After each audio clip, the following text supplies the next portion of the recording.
Hey everyone, it's AppWiz here. Let's dive into how to delete your Google When you Play Store purchase history.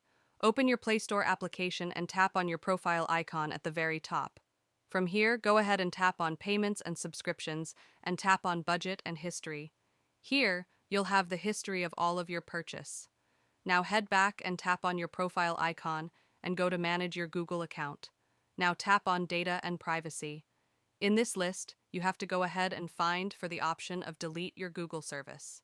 It will be generally at the bottom, so go ahead and scroll down. Now go ahead and tap on Delete a Google service right here. Now wait for it to load. Enter your email and your password for your Gmail account. Then you can just go ahead and delete the service, which will delete the purchase history as well.